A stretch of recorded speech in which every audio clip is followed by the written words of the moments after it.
ایک حدیث میں آپ کو سنانے جا رہا ہوں، اور وہ حدیث ہمارے مدعا پر ایک بہت روشن اور واضح عنوان ہے۔ ذخائر العقبہ میں، یہ ساری اہل سنت کی کتابیں ہیں جن کے میں نام لے رہا ہوں، فرائض السمتین میں، اور شرح مسند احمد ابن حنبل میں، اور اس کے علاوہ ان تین کتابوں کے علاوہ 113 اہل سنت کی کتابوں میں یہ حدیث موجود ہے، جو حدیث مولا کی تمام انبیاء سے افضل ہونے پر دلیل ہے۔ بھائی میں نے قصداً یہاں یہ طے کیا تھا کیونکہ پاکستان میں اس عنوان سے ہمیں معتوب اور متون قرار دیا گیا ہے کہ شیعہ گمراہ ہیں اس لیے کہ وہ مولا کائنات مولا علی کو انبیاء سے افضل مانتے ہیں، یہ ان کی گمراہی کی دلیل ہے۔ ہم اگر کوشش کر جائیں یہ بات روشن کرنے پر کہ یہی ہماری حقانیت کی دلیل ہے۔ صلوات پڑھنے ذرا محمد و آل محمد۔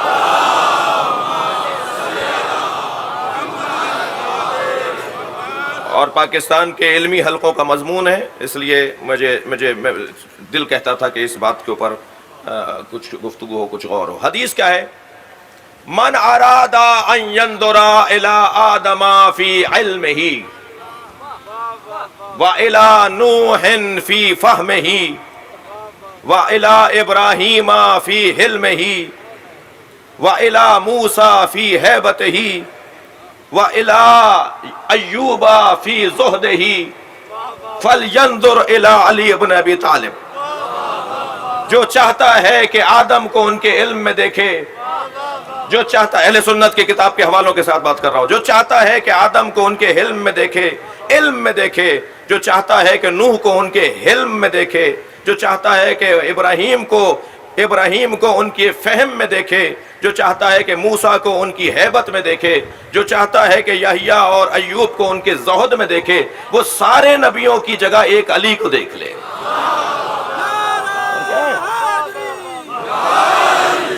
اس سے زیادہ اور روشن کیا بات ہوگی؟ یہ حدیث مصطفیٰ ہے، یہ سرکار دو جہاں فرما رہے ہیں تمام انبیاء کرام کو اگر ایک جگہ دیکھنا ہے تو علی کو دیکھو۔ تو اگر علیحدہ نبیوں کی فضیلتیں ایک علی میں جمع ہو جائیں تو کیا عقل نہیں مانتی اس بات کو کہ علی سب سے افضل ہے؟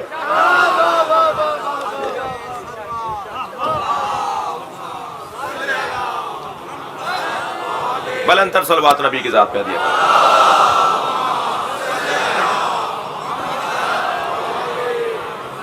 اب میرے مولا نہج البلاغہ میں خطبہ ارشاد فرما رہے ہیں، معاشر الناس، اے لوگو سنو، سلونی سلونی قبل ان تفقدونی، پوچھو اس سے پہلے کہ تم مر جاؤ۔ یہ نہیں کہہ رہے کہ میں مر جاؤں، علی نہیں مرے بھائی، علی سے دور جو بھی رہا مر گیا، علی تو آج بھی موجود ہے۔ تفقدونی کے دونوں ترجمے ٹھیک ہیں، ایک ہی کیوں کیا جاتا ہے؟ یہ جو میں نے ترجمہ کیا یہ بھی ٹھیک ہے، وہ جو کیا جاتا ہے وہ بھی ٹھیک ہے، تو وہی کیوں کیا جاتا ہے؟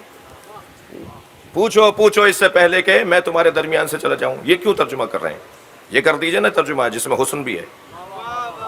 پوچھو اس سے پہلے کہ تم مر جاؤ، تفقدونی میں تم سے دور ہو جاؤں، تفقدونی تم مجھ سے دور ہو جاؤ، دونوں ٹھیک ہیں۔ پوچھو اس سے پہلے کہ میں تمہارے درمیان سے چلا جاؤں، نہیں تم میرے درمیان سے چلے جاؤ، میرے سامنے سے چلے جاؤ۔ ھذا صفت رسول اللہ، ھذا لعاب رسول اللہ، مجھ سے جو پوچھو گے میں تمہیں جواب دوں گا، اور یہ میرا علم نبی کا لعاب دہن ہے۔ پہلے ہی مرحلے پہ عظمت مصطفیٰ کو روشن کر دیا، یعنی میں تمام انبیاء سے افضل ہوں مگر مصطفیٰ کا نوکر ہوں۔ صلوات پڑھیں سرکار کی ذات پر۔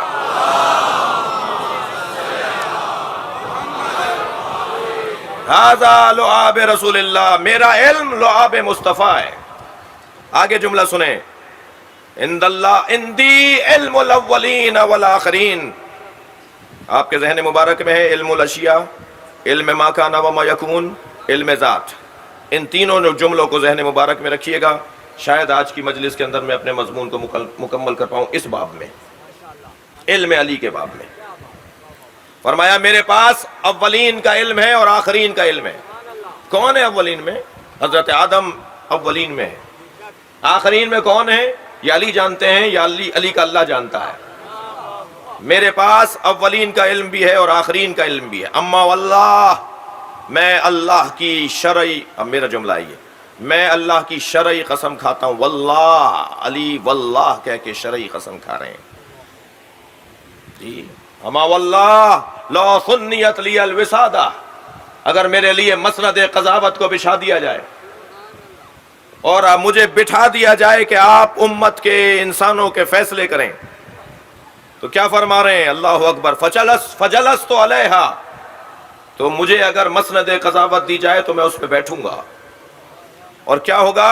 لفتحت اہل تورات بتوراتہم واہل انجیل بانجیلہم واہل زبور بزبورہم واہل قرآن بقرآنہم، اور میں تورات والوں کا فیصلہ تورات کے مطابق کروں گا، انجیل والوں کا فیصلہ انجیل کے مطابق کروں گا، زبور والوں کا فیصلہ زبور کے مطابق، قرآن والوں کا فیصلہ قرآن کے مطابق. میں یہاں ایک جملہ کہہ کر آگے بڑھنا چاہتا ہوں. ہم علی کے چاہنے والے ہیں. علی عیسائیوں کو اور یہودیوں کو جینے کا موقع دے رہے ہیں. گھٹے ہوئے دماغ کا علی والا نہیں ہوتا.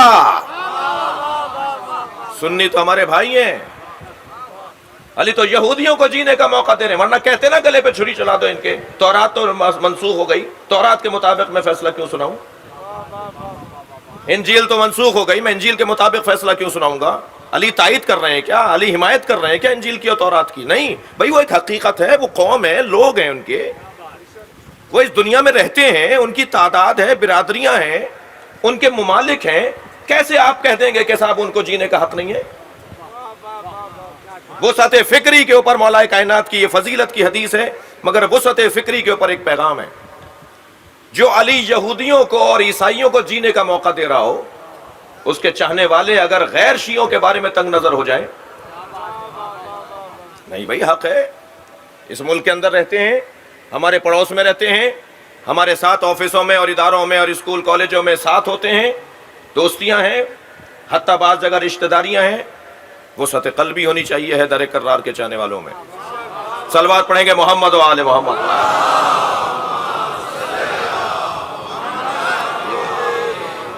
کیا فرما رہے ہیں؟ میں اہل تورات کا فیصلہ تورات کے مطابق کروں گا.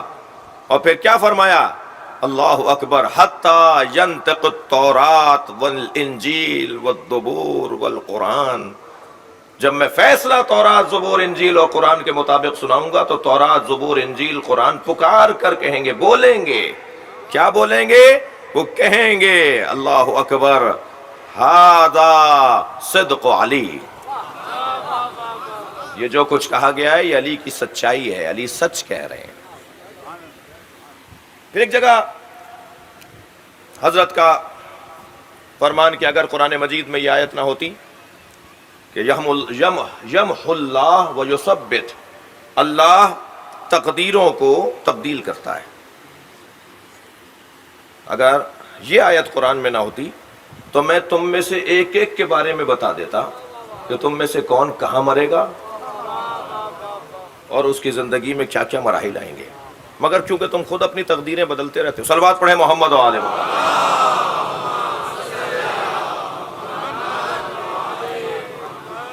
میرے پاس علم اولین اور آخرین ہے اور میں ماضی اور آئندہ کا علم بھی رکھتا ہوں. اچھا، یہاں میرا دل کر رہا ہے ایک جملہ اور کہہ دوں.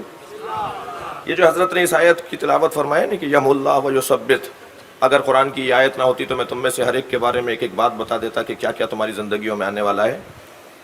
تو اس کا کیا مطلب ہے؟ ما کان ماضی کا علم، ما یکون مستقبل کا علم، ٹھیک ہے. اور جو نہیں ہوگا طے ہو کر تبدیل ہو جائے وہ بھی تو علم ہے نا.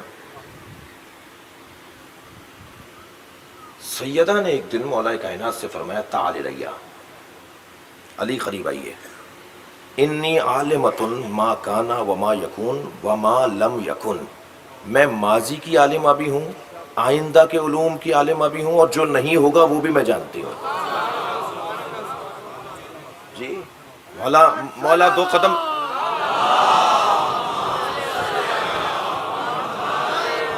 مولا دو قدم پیچھے ہٹے اور پیغمبر اکرم کی خدمت میں تشریف فرما ہوئے. فرمایا یا رسول اللہ، فاطمہ نے ابھی مجھ سے یہ کہا ہے حضرت فرمایا میری فاطمہ لوہے محفوظ کو بھی پڑھتی ہے، لوہے محفوظ اس بات کو بھی پڑھتی ہے، وہ جو تقدیریں تبدیل ہوتی ہیں میری فاطمہ انہیں بھی جانتی ہے۔ جی جناب المودہ اہل سنت کی ایک بڑی کتاب ہے، اور اس میں ایک حدیث ہے کہ صحابہ کرام نے آپس میں طے کیا کہ امیر المومنین سے ان کے علم کے بارے میں گفتگو کریں۔ کہا یا علی، حضرت سلیمان ابن داؤد علیہ السلام کو پروردگار عالم نے ہواؤں پر حکومت دی، جانوروں پر اور پرندوں پر حکومت دی۔ حضرت عیسیٰ کو اللہ نے مردے زندہ کرنے کا کمال عطا کیا۔ آپ یہ فرما سکتے ہیں کہ یہ کمالات آپ کے اندر ہیں؟ تو مولا مسکرائے۔ مولا نے فرمایا کہ حضرت سلیمان پیغمبر کو اللہ نے ہواؤں پر، توجہ میرے ساتھ ہے، ہواؤں پر اور پرندوں پر حکومت عطا کی تھی، اور اتنا باکمال نبی ہونے کے بعد زمین میں کہاں میٹھا پانی ہے اور کہاں کڑوا پانی ہے ہدہد سے پوچھتے تھے۔ صلوات پڑھیں ذرا محمد و آل محمد۔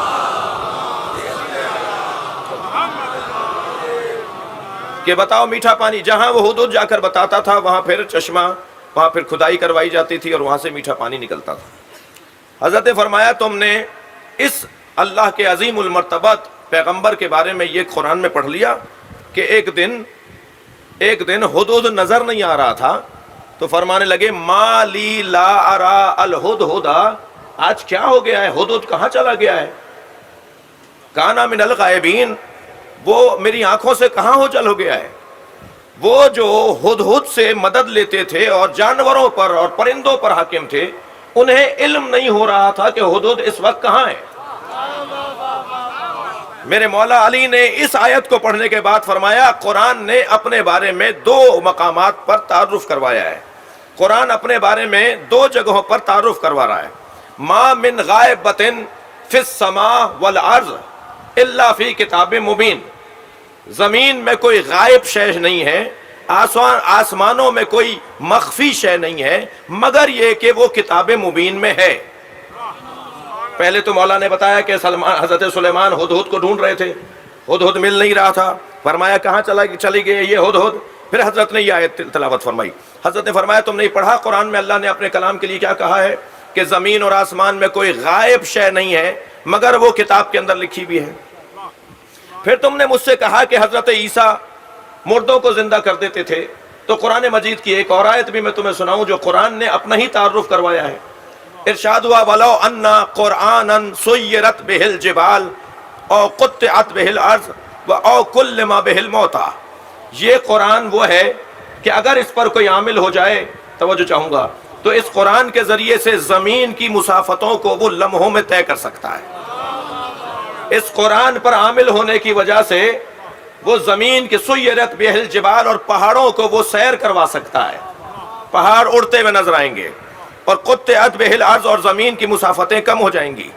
اور پھر فرمایا کہ اس قرآن مجید کے اندر او کلم بہ الموتیٰ، اور وہ مردوں سے باتیں کرے گا۔ بھائی بات تو جبھی ہوگی نا جب وہ زندہ کر دیا جائے گا۔ حضرت نے یہ دونوں آیتیں تلاوت کرنے کے بعد ارشاد فرمایا ان دونوں آیتوں کو ذہن میں بٹھا کر اب قرآن مجید سورہ فاطر کی اس آیت کو پڑھو، ثم اورثنا الکتاب الذین اصطفینا عبادنا، ہم نے اس کتاب کی وراثت اپنے نیک اور صالح بندوں کو دے دی ہے۔ فرماتے ہیں وہ نیک اور صالح بندہ میں علی ہوں۔ صلوات پڑھیں محمد و آل محمد۔